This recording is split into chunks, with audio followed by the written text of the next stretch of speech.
इसके सिवा तुम्हें आता ही क्या है? और रही बात तुम्हारे 2 मिनट की, तो 2 मिनट में बस मैगी बनती है, नाश्ता नहीं। भाभी, अपनी भाषणबाजी ना मुझे मत सुनाना, वरना क्या करोगी तुम? वरना मैं आपको धूल चटा के रख दूंगी। आप नहीं जानती कि आपकी ननद निधि क्या चीज है। मोहल्ले से लेकर कॉलेज के चप्पे चप्पे तक आपकी नंद के चर्चे चलते हैं। क्यों, तुम क्या कहीं की अफलातून हो या किसी खुफिया माफिया ग्रुप की मेंबर हो? देखो, अपने कॉलेज और यहाँ के मोहल्ले के लिए तुम जो भी हो, मगर मेरे लिए तुम निठल्ली निकम्मी ननद हो। ये सुनकर ननद का पारा भाभी पर फूट पड़ता है। तुमने मुझे निकम्मी कहा? खैर कोई बात नहीं, तुम्हारे लिए तो मेरे तानों के तोप ही बहुत है। किस बात का घमंड है तुम्हें? दिन हो या रात घास फूस बनाकर खिला देती हो, मैले कुचैले कपड़े धो देती हो और बस जैसे ही दोपहर के 12 बजते हैं बिस्तर पकड़ लेती हो। अरे असल काम चोरी तो तुम करती हो भाभी। देखते ही देखते दोनों ननद भाभी की तू मैं लड़ाई का मोड़ ले लेती है। आवाज सुनकर सरिता और राजीव भागकर वहाँ आते हैं। हे भगवान, आज फिर तुम ननद भाभी ने भोर सवेर ही महाभारत शुरू कर दी। जब देखो कुत्ते बिल्लियों की तरह लड़ती झगड़ती रहती हो, दोनों की दोनों। माँ जी, समझाइए अपनी लाडली को कि मुझसे लड़ाई की जड़ ना खोजे, वरना अगली बार बात नहीं बल्कि मुक्कालात होगी। मैं भी कोई कच्ची खिलाड़ी नहीं, पानी पिलाकर न रख दिया ना तुम्हें भाभी, तो मैं भी तुम्हारी ननद नहीं। उस घड़ी तो ननद भाभी की लड़ाई खत्म हो जाती है, मगर दोनों ननद भाभी भीतर ही भीतर एक दूसरे को नुकसान पहुंचाने की ताक लगाए बैठी थी। बहू, अरे ओ भावना बहू, जरा यहाँ तो आना। जी माँ जी, कहिए। ये ले पैसे और बाजार जाकर पालक पनीर लिया। राजीव को बड़े दिन से पालक पनीर की सब्जी खाने का मन है। भावना बाजार से सामान लाकर रात के खाने की तैयारी में भिड़ जाती है। कुछ देर बाद बन गई पालक पनीर की सब्जी। इससे पहले कि मेरी निकम्मी ननद फिर से चिल्लाए, खाना मेज पर परोस देती हूँ। भाभी, ओ भावना भाभी। नाम लेते ही शैतान हाजिर। कुछ कहा क्या आपने? खैर छोड़िए, माँ ने आपको बुलाया है, बड़ी गुस्से में लग रही हैं। बहू का मुंह फीका पड़ जाता है और वह भागती हुई चली जाती है।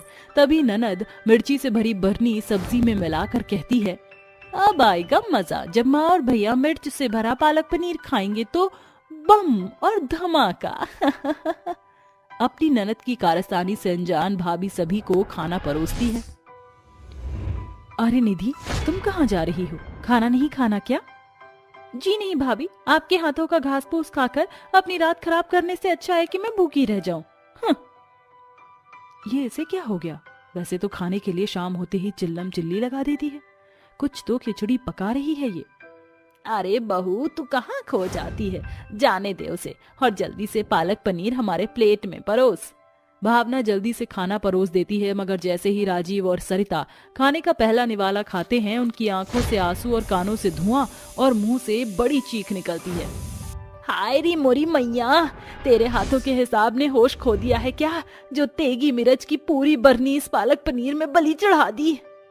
अरे माँ, सारा ध्यान तो झगड़ा झंझट में रहता है, फिर खाने में मिर्च का जलजला तो मिलेगा ही ना। भावना को कुछ भी समझ नहीं आता। फिर एकाएक उसकी नजर अपनी ननद की ओर जाती है और जो जोर जोर से हंस रही थी।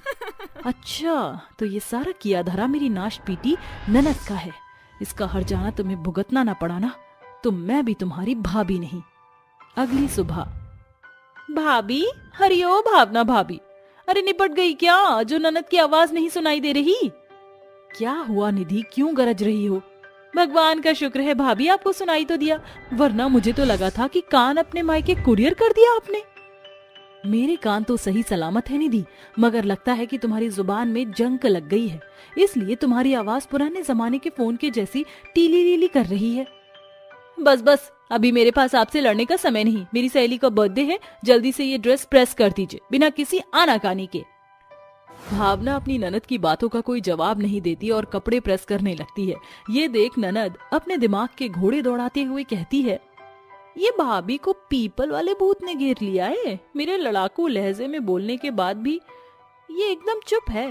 कहीं ये शांति कोई क्रांति नहीं बनेगी?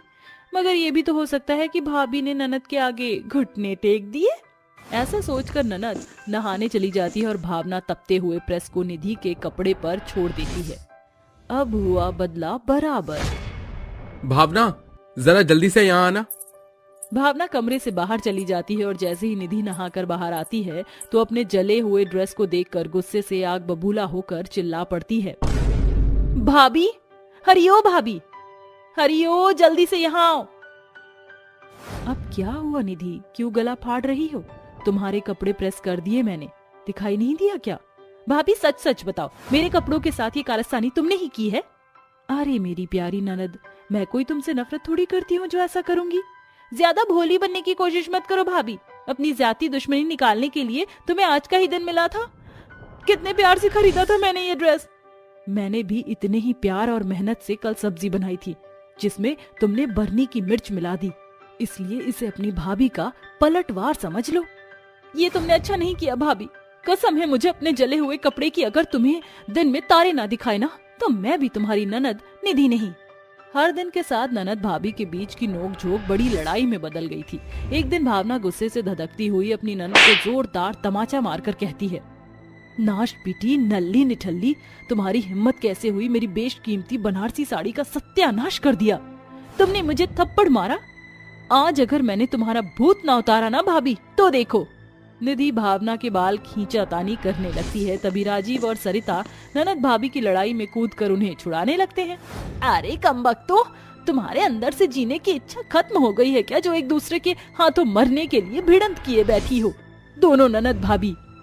माँ, आज अगर मैंने अपनी प्यारी भाभी को भगवान को प्यारा नहीं किया ना तो मैं भी निधि नहीं, मैं भी कोई कच्ची खिलाड़ी नहीं। आज ननद नाम का निपटारा करके ही दम लूंगी। बहुत हो गया ये कुत्ते बिल्ली के जैसे लड़ना झगड़ना। बस बहुत हो गया तुम दोनों का।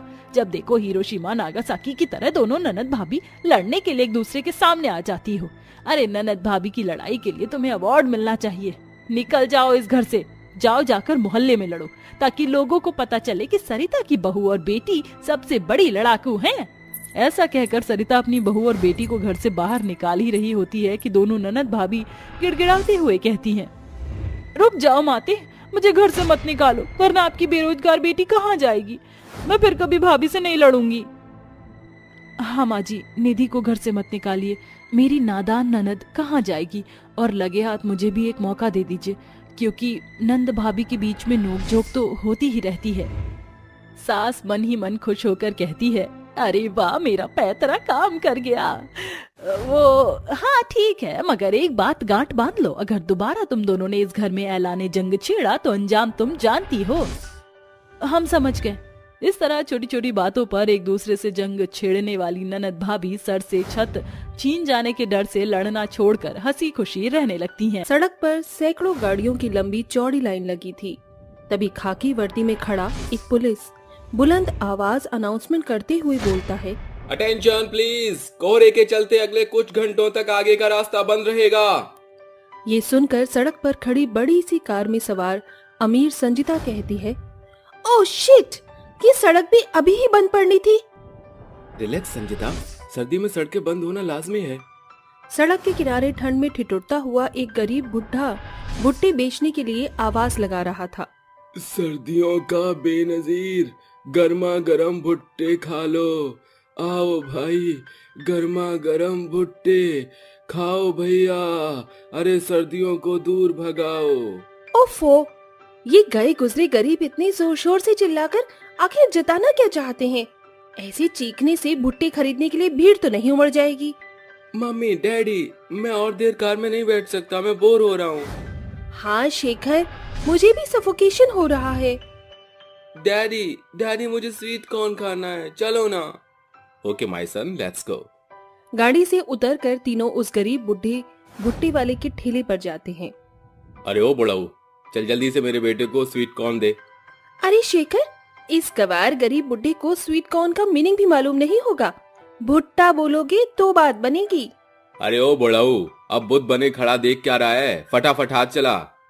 उस बुढ़े अधेड़ शख्स के पास सर्दी से खुद के बचाव का कोई संसाधन मौजूद नहीं था, जिस मारे वो कोहरे का कहर झेलता हुआ भुट्टे सेक कर रोनित की ओर बढ़ाते हुए कहता है, ये लो बेटा। क्या कहा तूने बेटा?